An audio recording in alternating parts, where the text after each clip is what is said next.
My nearly adult female dad is engaged to a woman, Ruth. Ruth has an almost kindergarten-age daughter, Lacey. Their wedding is planned for January, and since Ruth and Lacey moved in with us, Dad and me, Lacey and I have been forced to share a room because it's a 2-bedroomed house. Lacey has become obsessed with me. She thinks I'm the coolest person and always wants to be around me. So Ruth came up with the idea of having sibling moments during the wedding where we embrace each other as true sisters for the first time. She mentioned it to Lacey before either she or my dad mentioned it to me, so Lacey was really excited and happy. But I'm not comfortable with the idea. I don't want to hold her during a family unity ceremony. I don't want to do a special sister dance where the spotlight is on us, and I don't want to make promises I'm not sure I'd keep.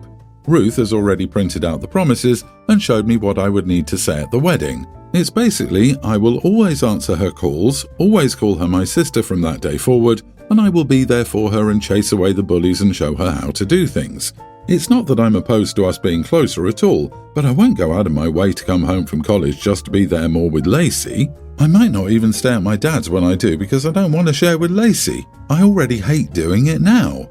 I expressed that I didn't want to do those things during the wedding, and Ruth was furious. My dad was like, it would be so sweet and super cute to look back on when watching the wedding videos. Ruth was saying how excited Lacey now is and how I would crush her heart and soul and stomp on them if I refused to do it. She even claimed Lacey was saying how excited she was to have me as a sister forever and that she wanted me to be her protector. I'm not sure I'm buying that at her age she's saying all that. Ever since I said I didn't want to do those things, I've been pressured to give in. Ruth has been accusing me of rejecting Lacey and refusing to have anything to do with her. That's not what this is. But I don't love Lacey right now, and I don't know that I will be playing the big sister role. It might be more like cousins because I will move out as soon as I'm 18 to get more space. But this whole thing is starting to get to me. Am I the idiot? Not the idiot. Oh wow, those weird vows Ruth wrote don't reflect any real, meaningful, naturally developing relationship. They're some imaginary fairy tale ideal, and they aren't healthy. The point is, she's made you uncomfortable and actually created a wedge in the real, thoughtful, heartfelt relationship that you've been creating with her child, all in favour of some made-up nonsense in her head.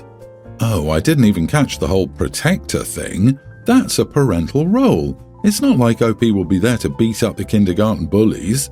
Ruth is a massive idiot, and honestly, it's heartbreaking because her disingenuous nonsense and the imaginary idealized but entirely false picture she's created in her head is weird and more about herself than about either of the kids actually involved. Yeah, Ruth wants a built-in babysitter. She will say, but you promised you did it at my wedding in front of everyone. Ruth will want OP to stay home doing online classes because family, and Lacey doesn't want to stay with anyone else. And whatever else she can use to guilt-trip OP. Better to be straightforward now. And it's wrong that at OP's age she has to share a room with a kindergartner. Your dad's fiancée and her daughter shouldn't have moved in until your dad had a house big enough that you don't need to share. Or the 5-year-old should be sharing a room with her mum and your dad. You need to talk to your dad to shut this down. Update, my bio mom is not in my life. It's why I live with my dad. I decided to move out before the wedding since I'll be turning 18 in January. I have other family. It's actually a family member I'll be moving in with when I turn 18. They know trying to get through to my dad is pointless though. I haven't graduated yet, but I'll finish high school when I leave. I already have a part-time job and will have support when I leave, so I don't drop out just to afford things. My 44 female husband, 44, lost his job nearly 2 years ago. At that point, we lived in Rhode Island for 12 years and he'd worked at the company that laid him off for nearly that long too. He had severance for 10 months at half his salary. During that time, we both searched for jobs, but the Boston, Rhode Island job market was shameful. Everybody has an MBA, PhD in Boston. Meanwhile, I have a GED while my husband has an associate's. We both tried for so long and I only got an offer for a job that paid minimum wage and was located in a sketchy part of town. I gave up and fell into a depression. My husband insisted that the East Coast is overrated and other job markets were less competitive, so he'd look there. So he found a contract-to-hire job in Minnesota. Obviously a cheap place, and the fact he had a job pulled me out of zombie mode. However, all of our friends are on the East Coast. But most importantly, my daughter, now a tween, is a ballet dancer and is very serious about it. Name an intensive or a competition, and she's probably participated in it, and likely placed. often at least third. The ballet scene is on the East Coast. The best studios are there as well. My daughter's dream is to dance for the New York City Ballet. I drive her an hour one way to study at a prestigious studio in Boston. Her instructor there is the best of the best. I couldn't justify moving to the middle of nowhere when my husband was doing just a 6-month contract. So my husband rented there for 6 months while we stayed in Rhode Island. Then he was hired full-time 2.5 months ago, and we began arguing because he said summer was the best time for a move. I told him to take the job but keep looking for jobs back home. He said this company took him on when he was in need, that rent in Minnesota was a third of what it is in Rhode Island, and the pay is only slightly less in his industry. There was this back and forth, and then last weekend, I took my daughter to a dance thing in New York. We missed our train back, so I booked a night at a hotel rather than scramble to get back. My husband freaked out because the school called since the cell signal was bad, so I couldn't contact the school about an absence. He was also mad about the hotel bill. He accused me of using him as a remote ATM. He demanded we make arrangements to move because this was a perfect example of how he felt he was parenting with a blindfold.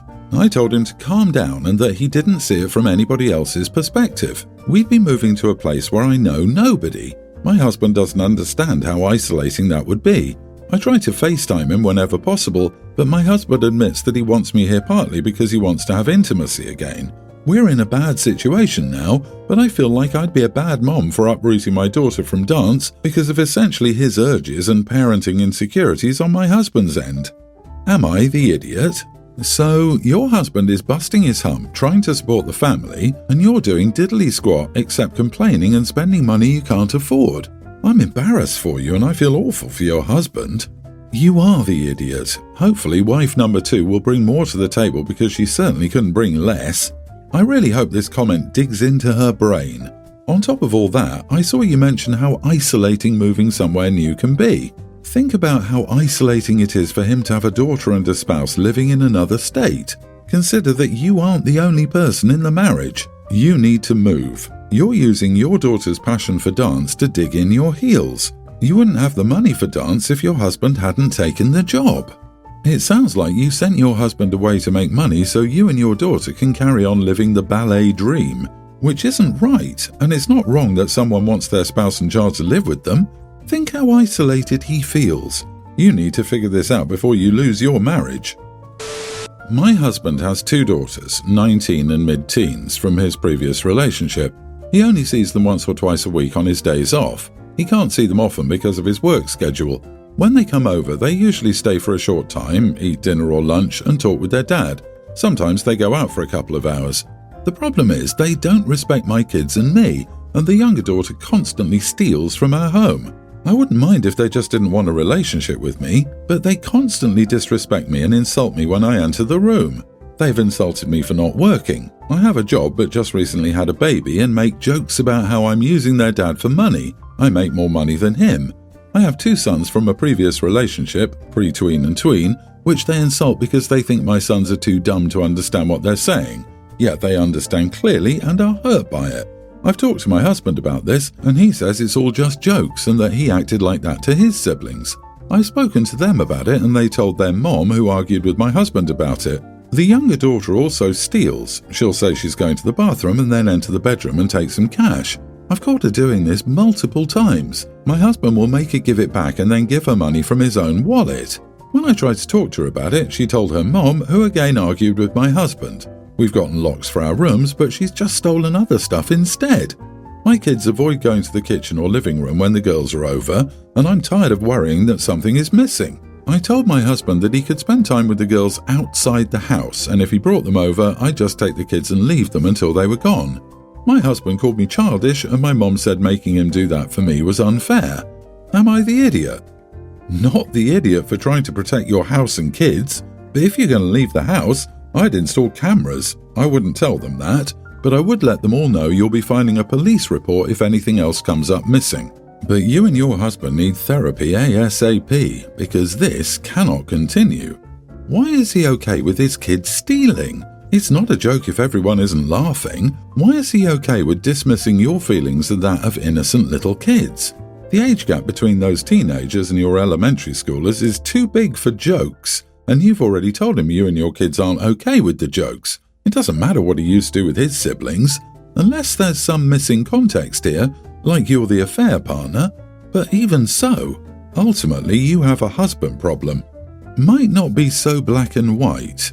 He might feel guilty that for whatever reason he only sees them a couple of times a week. The girl's actions certainly scream, "I'm angry dad remarried," and will interpret any type of siding with the OP as choosing his new family over them, no matter how ridiculous. For all we know, he's stuck between a rock and a hard place and can't figure out how to solve it yet.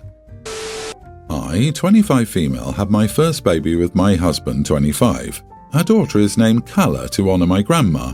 She loved calla lilies and always thought Calla would make a pretty name. My husband and I wholeheartedly agreed, and the name seemed perfect for our little girl. The choice to name her Calla instead of Elizabeth, my grandma's actual name, was controversial among my family. You see, there are pretty much only 3 or 4 names for each gender circulating within my family. Everyone is named after everyone, always the same first name and usually last. It's a pain in the butt, not something my husband or I wanted to keep up. My grandma even hated it. My grandpa was a very domineering man, and he chose to name their kids names that already existed in his family.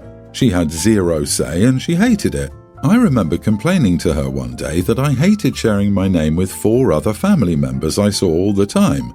She told me every person deserves their own name, and she never liked how our family had to all have the same names. This is when I also learned how hard my grandpa was on her. He treated her like crap and made decisions for her when they were married, which was pretty much pressured by their families.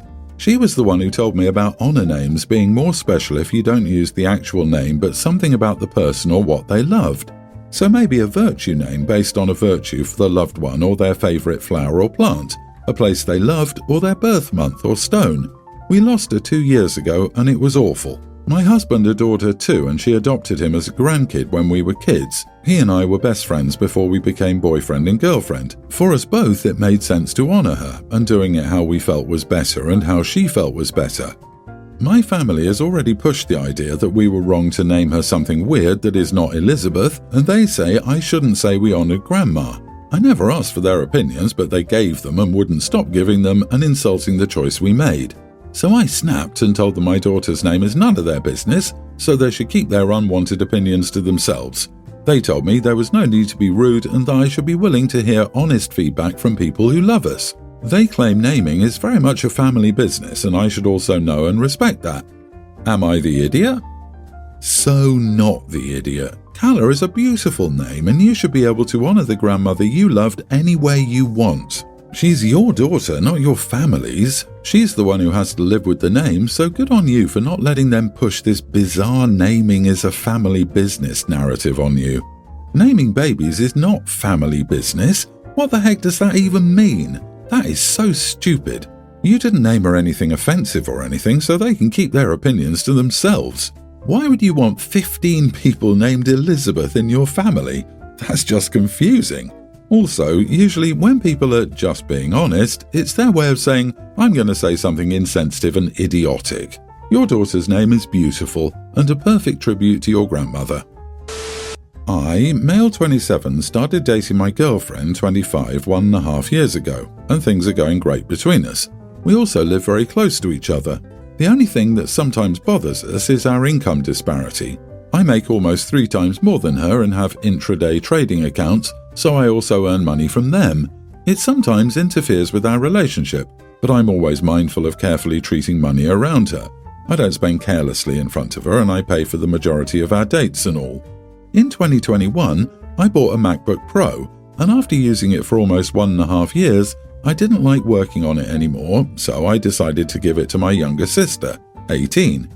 I know it sounds snobbish, but I wanted to build a gaming PC for myself, and now the PC parts are at a low price, so I'm building a very expensive gaming PC. After booking everything online, I told my girlfriend about this and she told me how much I was spending on something when I already had an expensive laptop.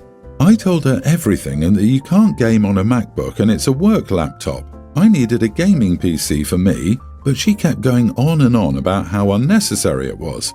Finally, after half an hour, I just told her that if it bothered her, ignore it, and it was my money. I could use it however I wanted. Again, she got emotional and left. Now she's giving me the cold shoulder, which feels very complicated. Not the idiot, it's your money, and you two aren't living together.